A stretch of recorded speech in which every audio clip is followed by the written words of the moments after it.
Thank you very much, Steve. Greetings of the day, everyone. I'm going to share my screen. Steve, I hope everybody can see the screen. It's all fine from here, yeah. Perfect. So thank you very much, Transport Events, to begin with, and also fellow panelists for joining in at whatever hour of the day it's for you. It was interesting, the roadmap that Marianne had laid out, which is how do you first identify pain points, and then to hear in detail what Mr. J was saying, which is there are so many places where either you cannot optimize because you don't know the real-time conditions, or you do know, but there are so many parameters to go ahead and consider that it might become humanly or machine-wise also difficult to go ahead and have a predefined logic. So that's where, as Marianne said, this buzz of AI is significant. And the goal for the next 10 minutes for me in this monologue would be to demystify that what is AI and how can you implement it in a practical manner. So the very first thing, interesting conundrum in the market. If you look on the upper left-hand side, you'll find that about half the C-suite or board of directors or management team members are all proclaiming that AI is essential for their business operations, whether it is for growth of top line or improving the bottom line. But the reality, as given by US Census as of late last year, is less than 10% of enterprises have really adopted AI. Why? If you go and understand one of the most respected research reports, Gartner, what they have identified is 4 different parameters. The first parameter they call enterprise maturity, which is you need to have a certain skill set, people with certain skill sets, whether it is data science, AI, modeling, software. And B, there has to be a czar there who takes all of this data, not in a siloed manner, but who takes it in together as a holistic view and can say, this is the data set I'm going to give you. So this agglomeration of the right people and the right data sets is significantly missing, which is what Gartner attributes as enterprise maturity. The second one is called the fear of unknown, which is, okay, AI is going to be implemented. I have lots of data and maybe I have some people, but how do I identify a specific use case? And from that use case, drive all the parameters that say what data is required, what decisions can AI make. If I make those decisions, either an augmented or completely on a standalone basis, what ROI can I realize from that? That kind of a fear of unknown, which is it can't be a technology trying to find a solution problem, but it should be a problem for which you have to find the right technology framework to respond to and solve that. That fear of unknown of use case definition, vision casting is missing. The third point is, okay, you have people, you have got a vision or you have got a use case. How do you start it? Quite often today, if you see in the market, most solution providers often say, we need $500,000 to $1 million. We need 6 months to a year, or we need a set of 8 to 10 people across data science, across software, across business analysts. And by the way, we also need significant amount of hardware or software or some kind of cloud expenses to even start this. But you don't know what the output is going to be. So how do you go to your boss and say, I need $1 million, I need an 8-person team, I need 6 to 8 months or whatever time frame, and by the way, I can't tell you what result it's going to be. So finding that right starting point to mitigate the risk is the important reason why adoption has not taken off. And finally, there are multiple vendors in any system enterprise today. They could be CRM systems, they could be decision support systems, they could be ERP systems. You can't just add one more system called AI and say, I hope all of this comes together and works. So these are principally the 4 reasons why AI has not taken off. And it has created a lot of hype. Different people are having different definitions or differing definitions. So what we'll attempt is to give you a very organic, a homegrown definition that Avlino has come out with. And that we summed up in one sentence. And before we begin the definition, for non-native English speakers like myself, there's an important word here. and that word is transcend. Transcend means to exceed or to do better.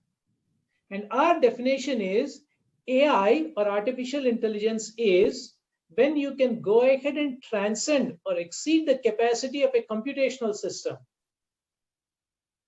compared to a hardwired or a softwired human generated logic.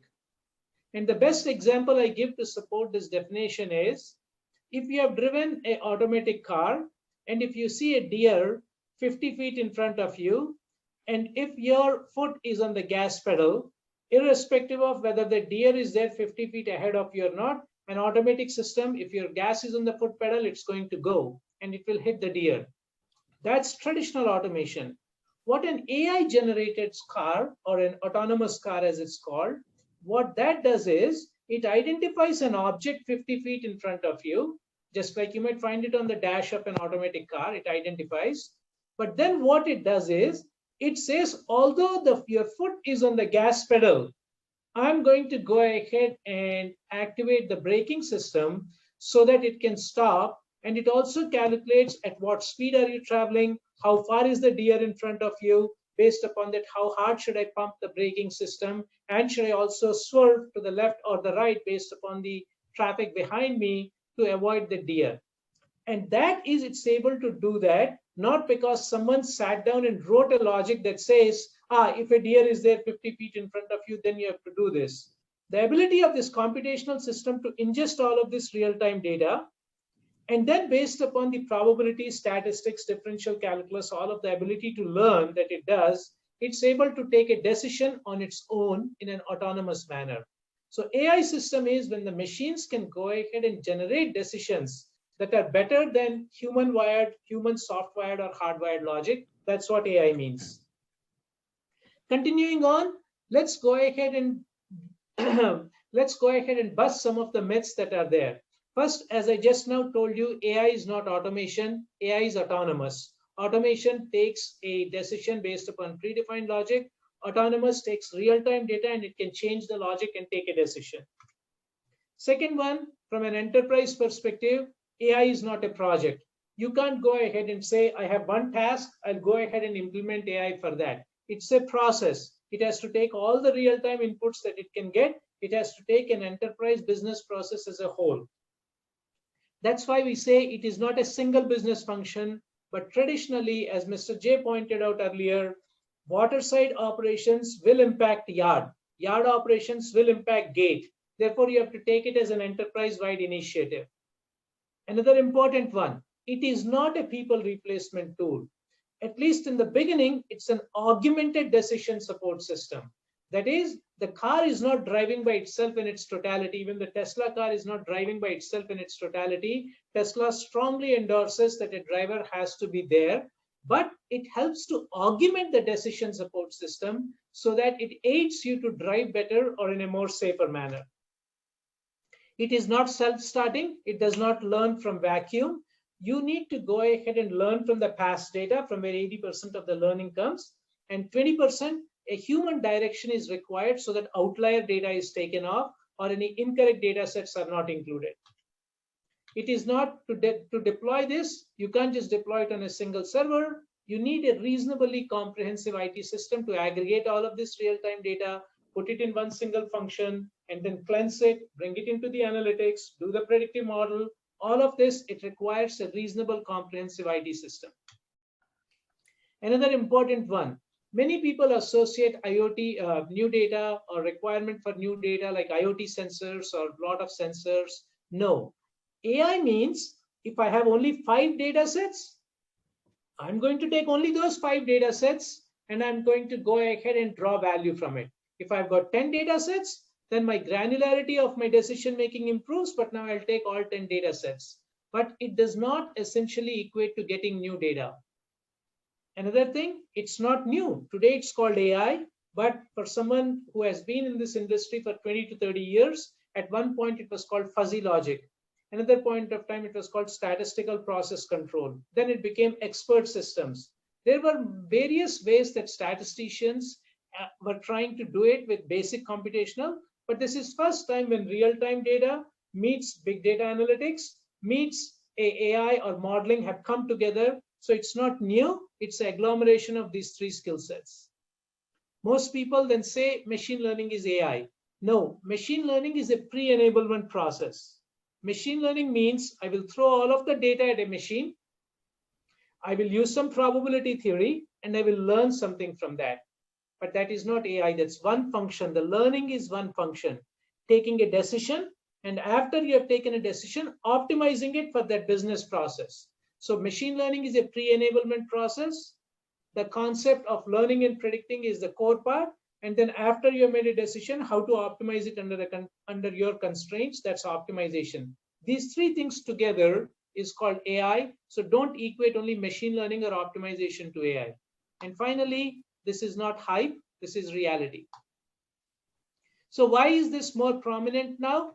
This is something that's been more in prominence for the last 5 years, so I'll spend only 30 seconds.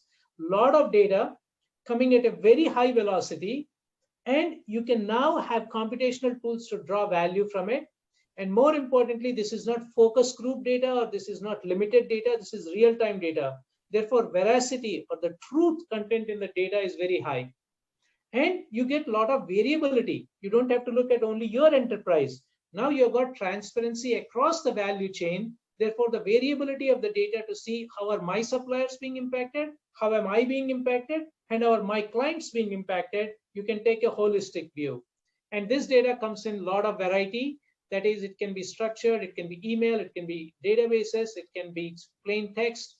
There are a variety of data that's coming in, and all of this taken together, if you supplement the right computational framework to it and the right data science framework, then you can truly draw value from all of this data. Last two slides.